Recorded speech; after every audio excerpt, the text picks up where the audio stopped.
반갑습니다. 붓다의 복과 지혜입니다.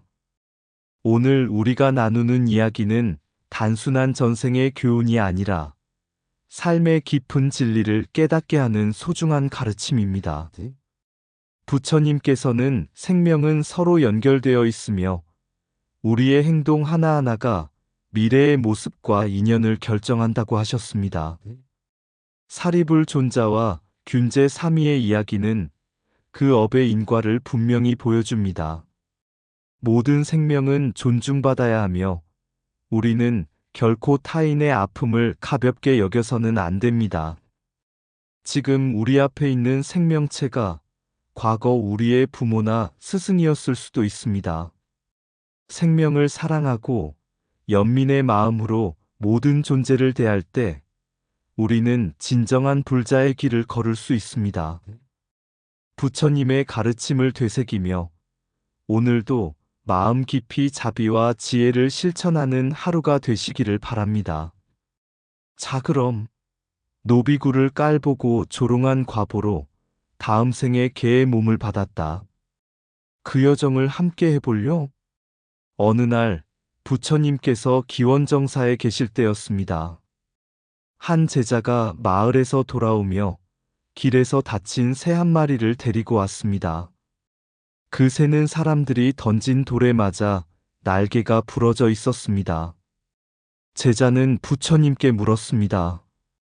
부처님, 이 새는 왜 이런 고통을 겪어야 합니까? 부처님께서는 조용히 말씀하셨습니다. 이 새는 전생에 한 마을에서 성질이 거칠었던 소년이었다. 그는 장난삼아 작은 동물을 괴롭히고 새를 돌로 쫓아내곤 했다.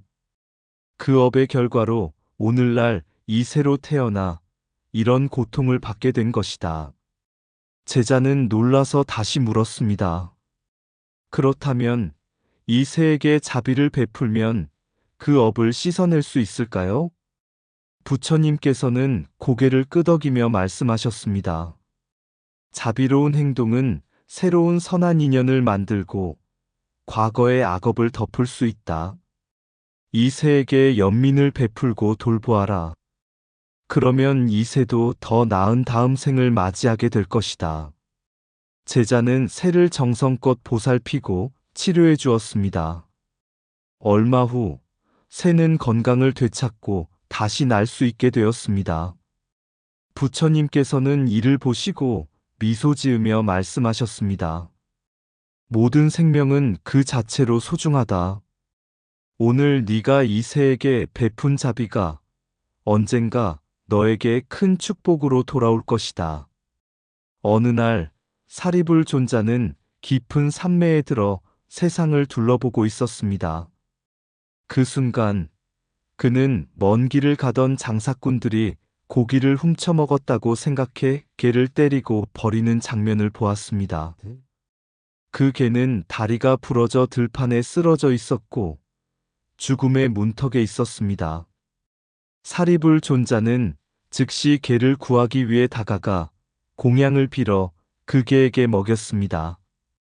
개는 음식 덕분에 생명을 이어갈 수 있었고 감사의 마음을 담아 꼬리를 흔들었습니다. 이 개가 누구였는지, 왜 이런 고통을 받게 되었는지 사리불 존자는 알고 있었습니다. 가섭 부처님의 시절 한 노비구가 있었습니다. 그는 나이가 많고 범패불교 의식음악을 잘하지 못했지만 마음이 청정하여 이미 아라한의 경지에 이른 성인이었습니다. 그러나 음성이 좋은 한 젊은 비구가 노비구의 둔탁한 소리를 듣고 조롱하며 말했습니다. 스님의 소리는 마치 개가 짖는 소리 같군요. 노비구는 그에게 물었습니다. 그대는 나를 알고 있느냐? 젊은 비구는 가볍게 대답했습니다. 네, 스님은 가섭 부처님의 제자이지요. 노비구는 차분히 말했습니다. 나는 이미 아라한이 되었고 계율과 수행을 온전히 갖추었다. 이 말을 들은 젊은 비구는 자신이 큰 잘못을 저질렀음을 깨닫고 두려움에 떨며 참회했습니다. 노비군은 그의 참회를 받아주었지만 업의 과보는 피할 수 없었습니다. 젊은 비구는 그 죄의 과보로 다음 생에 개의 몸을 받게 되었던 것입니다. 그 개가 바로 사리불 존자의 자비로 다시 인간의 몸을 받아 균제 3위로 태어났습니다. 균제 3위는 사리불의 가르침을 받아 수행에 전념했고 마침내 아라한이 되어 과거의 업을 모두 씻어낼 수 있었습니다. 그는 전생에 지은 업의 과보를 깨달으며 자신의 스승인 사리불에게 깊은 감사와 존경을 표현했습니다. 나는 스승님의 은혜로 짐승의 몸에서 벗어나 인간의 몸을 받아 도를 이루게 되었습니다. 이 은혜를 갚기 위해 평생 3위로 남아 스승님을 섬기겠습니다. 이 이야기는 부처님의 깊은 진리를 반영합니다. 업의 과보는 반드시 따라오며 우리 행동 하나하나가 미래의 삶을 결정합니다. 타인을 조롱하고 멸시하는 행동은 고통의 씨앗이 되지만 진정한 참회와 수행은 과거의 업을 정화하고 해탈의 길을 열어줍니다. 부처님께서는 말씀하셨습니다. 모든 생명은 업의 법칙에 따라 윤회하며 자비와 연민으로 다른 존재를 대하는 것이야말로 진정한 깨달음으로 가는 길이다. 우리 모두의 행동이 윤회의 씨앗이 됩니다. 다른 생명에게 연민을 베풀며 자비로운 마음을 잃지 않도록 노력해야 합니다. 모든 생명은 업의 흐름 속에 있다. 오늘의 행동이 내일의 나를 만든다. 타인을 조롱하는 것은 스스로를 조롱하는 것이다. 그 과보는 반드시 돌아온다. 자비의 한 조각이 어둠 속에 빛이 되어 생명을 살린다. 겉모습만 보고 멸시하지 마라. 그 속에 숨겨진 불성은 같기 때문이다. 업의 법칙은 피할 수 없다. 그러나 참회와 수행은 업의 고통을 씻어준다. 연민의 손길은 고통받는 영혼을 구원하고 새로운 길을 연다. 악한 말은 가시처럼 되돌아온다. 선한 마음은 꽃처럼 피어난다. 짐승의 몸이라도 본질은 같다. 모든 생명은 존중받아야 한다. 과거의 업이 현재를 만들지만 현재의 자비가 미래를 바꾼다. 모든 고통에는 원인이 있고 모든 해탈에는 자비가 있다. 남을 낮추면 나의 업이 무겁고 남을 높이면 나의 길이 밝아진다. 진정한 참회는 과거의 업을 녹이고 새로운 생명을 준다. 연민 없는 힘은 독이 되고 연민 있는 행동은 해탈이 된다. 모든 존재는 윤회 속에서 서로 연결되어 있다. 한 생명도 소홀히 대하지 말라. 업의 사슬은 무겁지만 지혜와 자비로 그 사슬을 끊을 수 있다. 사리불 존자는 항상 깊은 자비심과 천안을 통해 중생을 살폈습니다. 어느 날 그는 한 마을에서 고통받고 있는 어린 균제를 보았습니다. 사리불은 균제의 아버지에게 아들을 맡기겠다는 약속을 기억하고 균제가 7세가 되자 그를 찾아갔습니다. 마침내 균제는 사리불을 따라 출가하게 되었고 기원정사에서 사리불의 지도 아래 수행을 시작했습니다. 사리불은 균제에게 법의 기초부터 차근차근 가르쳤습니다. 균제는 어린 나이에도 불구하고 깊은 이해력을 보였고 사리불의 가르침 속에서 빠르게 성장했습니다. 그의 마음은 서서히 열리기 시작했고 무명의 어둠이 걷히면서 진리의 빛이 그 안에 스며들었습니다. 균제 3위는 부지런히 수행을 이어갔고 마침내 아라한의 경지에 올랐습니다. 그는 6가지 신통을 갖추고 모든 번뇌에서 벗어났습니다. 그는 깊은 선정에 들어 자신의 전생을 살펴보았습니다. 전생에 그는 교만했던 젊은 비구였고 노비구를 조롱하는 실수를 저질렀습니다. 그로 인해 다음 생에게로 태어나 고통의 과보를 받았습니다. 하지만 사리불 존자의 자비로운 구원 덕분에 인간으로 다시 태어날 수 있었고, 이번 생에 사리불을 만나 도를 이루게 된 것입니다. 자신의 과거와 현재를 돌아본 균제 사미는 깊은 감동과 감사의 마음을 품었습니다. 그는 마음속으로 다짐했습니다. 나는 스승님의 은혜로 다시 인간으로 태어나 도를 얻었습니다. 그 은혜를 갚기 위해 내 생명이 다할 때까지 사미로 남아 스승님을 섬기겠습니다. 사미계만을 지키며 자만하지 않고 항상 초심을 유지하겠습니다. 그의 결심은 깊은 깨달음에서 나온 것이었습니다. 그는 스승의 가르침을 통해 진정한 해탈은 겸손과 자비에 있음을 깨달았던 것입니다. 업은 피할 수 없지만 참회와 수행을 통해 극복할 수 있다. 겸손은 모든 깨달음의 문이며 자비는 해탈의 열쇠이다. 스승의 은혜를 잊지 않고 보답하는 것은 가장 큰 수행이다. 교만은 자신을 어둠에 가두지만 참회는 빛으로 나아가는 길을 연다. 업은 그 누구도 피할 수 없지만 참회는 모든 업을 정화한다. 겸손은 깨달음의 첫걸음이며 교만은 어둠으로 가는 지름길이다. 스승의 은혜를 기억하는 자는 끝없이 빛나는 법의 길을 걷는다. 모든 생명은 존중받아야 한다. 오늘의 작은 짐승이 내일의 스승이 될 수도 있다. 자비의 마음은 업의 굴레를 벗어나는 첫 열쇠이다. 과거의 실수는 현재의 깨달음을 위한 밑거름이다. 업의 과보는 반드시 돌아오지만 진정한 회개와 수행은 그 무게를 가볍게 한다. 교만은 자기 자신을 속이지만 겸손은 진리를 향한 문을 연다. 스승의 가르침을 따르는 자는 무지의 어둠을 밝히는 등불이 된다. 작은 자비도 큰 업을 녹이고 작은 교만도 큰 죄를 부른다. 모든 존재는 인연으로 얽혀 있다. 개미 한 마리도 내 부모일 수 있다. 참회는 과거의 실수를 치유하고 겸손은 미래의 실수를 막는다. 깨달음은 높고 낮음의 구별을 넘어서며 모든 생명에 깃든 불성을 보는 것이다.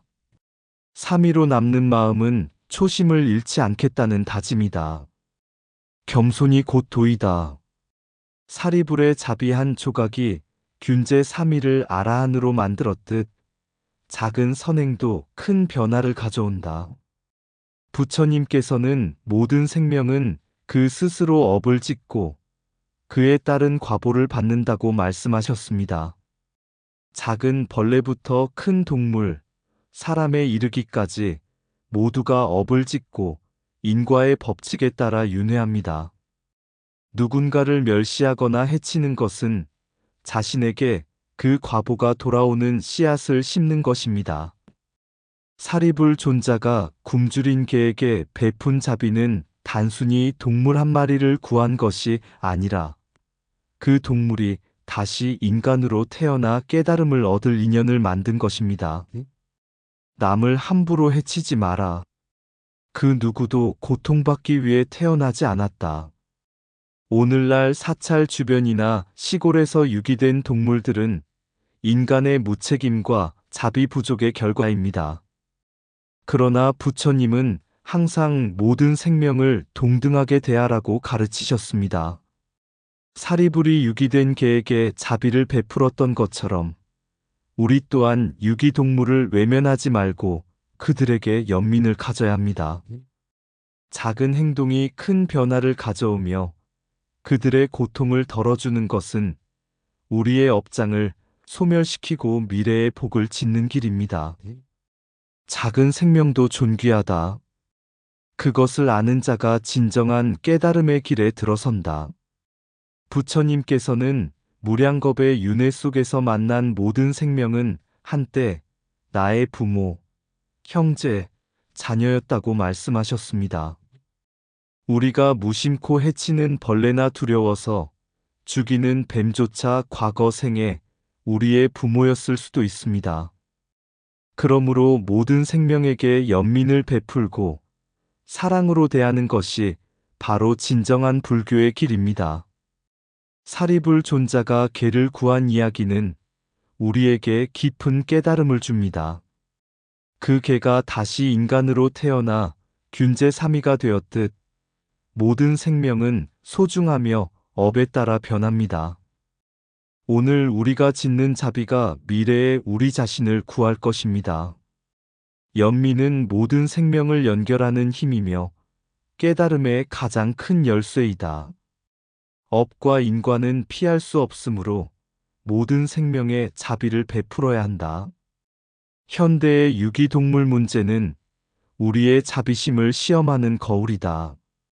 모든 생명체는 윤회 속에서 우리의 부모였을 수도 있다. 연민을 가지면 업의 고리를 끊을 수 있다. 작은 생명도 존귀하다.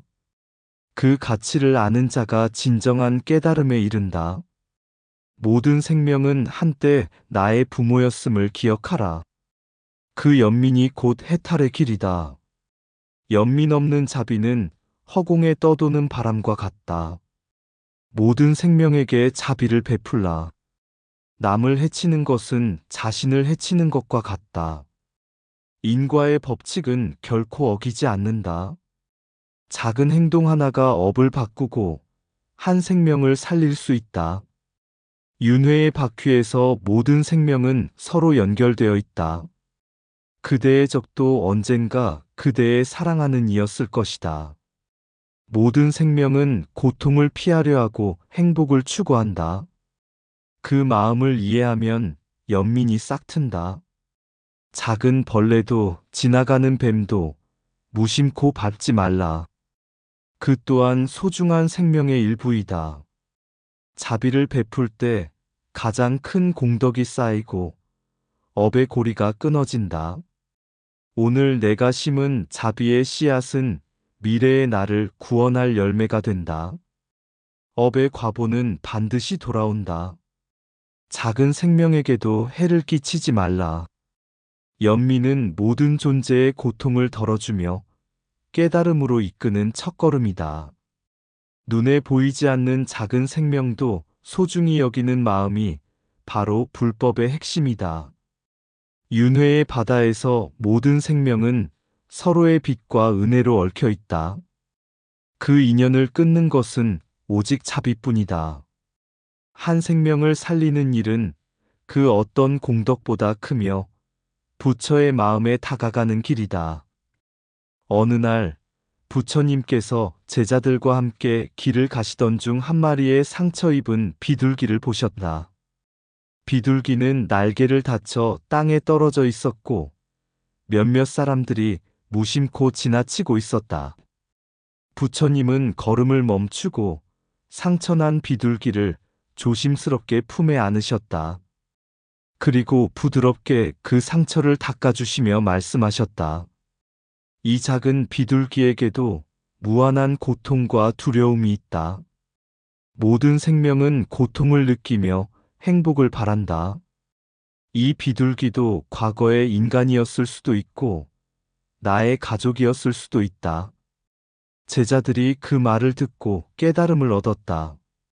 그 중 한 제자가 물었다. 부처님, 왜 우리는 이 작은 생명을 돌보아야 합니까? 부처님께서 미소 지으며 답하셨다. 윤회 속에서 모든 생명은 서로 연결되어 있다. 오늘 내가 이 비둘기를 살린 것은 단순한 자비의 행위가 아니라 나 자신을 위한 것이기도 하다. 그대들은 지금의 모습을 유지한 채 몇 번의 삶을 지나쳐 왔는지 기억하지 못한다. 하지만 업은 기억하고 있다. 부처님은 덧붙이셨다. 한 번의 자비가 생명의 윤회를 바꾸고 한 번의 연민이 업의 고리를 끊는다. 모든 생명은 나의 부모였고 나의 자식이었다. 그 연민을 잊지 않는 것이 진정한 해탈의 첫걸음이다. 그 말을 듣던 사리불이 조용히 말했다. 스승님, 이 가르침이야말로 우리가 나아갈 길입니다. 작은 생명 하나하나를 소중히 여기며 그 연민으로 우리 자신을 정화해야 합니다. 부처님은 비둘기를 풀어주시며 마지막으로 말씀하셨다. 생명을 존중하고 연민을 베푸는 마음이 곧 불법이며 그것이야말로 우리가 이 세상에 남길 수 있는 가장 큰 자비이다. 그날 이후 제자들은 모든 생명체에 대해 더 깊은 연민과 존경의 마음을 가지게 되었다. 그들은 길을 걸을 때마다 한 마리의 개미, 한 마리의 새도 소중히 여기며 진정한 자비의 실천을 배우기 시작했다. 모든 생명 고요히 속삭인다. 바람 속에, 풀잎 속에, 그리고 깊은 마음 속에 그들은 말없이 우리를 향해 손을 내민다. 고통을 느끼고 사랑을 바란다. 부처님의 가르침 속에 흐르는 진리. 연민이란 생명의 고통을 이해하는 마음. 우리 모두는 서로의 얼굴을 빌려 끝없는 윤회의 길을 걸어간다. 누구도 홀로 존재하지 않는다. 나의 몸과 마음에 깃든 수많은 존재들. 길가에 버려진 개, 비둘기, 풀 한 포기. 모두가 나의 부모였고 나의 자식이었다. 자비의 손길, 연민의 마음. 그 안에 진정한 해탈이 있다. 다른 이의 아픔을 내 아픔처럼 여길 때 모든 생명은 하나로 연결된다. 고통을 피하고 싶은 마음. 이 세상의 모든 존재가 품고 있다. 하지만 그 마음 속에서 자비를 찾고 연민의 마음을 일으킬 때 진정한 평화가 온다. 우리가 걸어가는 길, 고통과 기쁨이 함께하는 이 길에서 모든 생명에게 따뜻한 빛을 비추며 부처님의 진리를 실천해 가리라. 그 연민 속에 진리가 담겨 있다. 생명의 모든 존재는 서로를 비춘다. 우리 모두는 하나, 연민 속에서 다시 태어나리. 이상 붓다의 복과 지혜였습니다. 오늘도 복지 구족한 날 되세요. 구독과 좋아요는 붓다의 복과 지혜를 밝히는 큰 자비의 등불이 됩니다.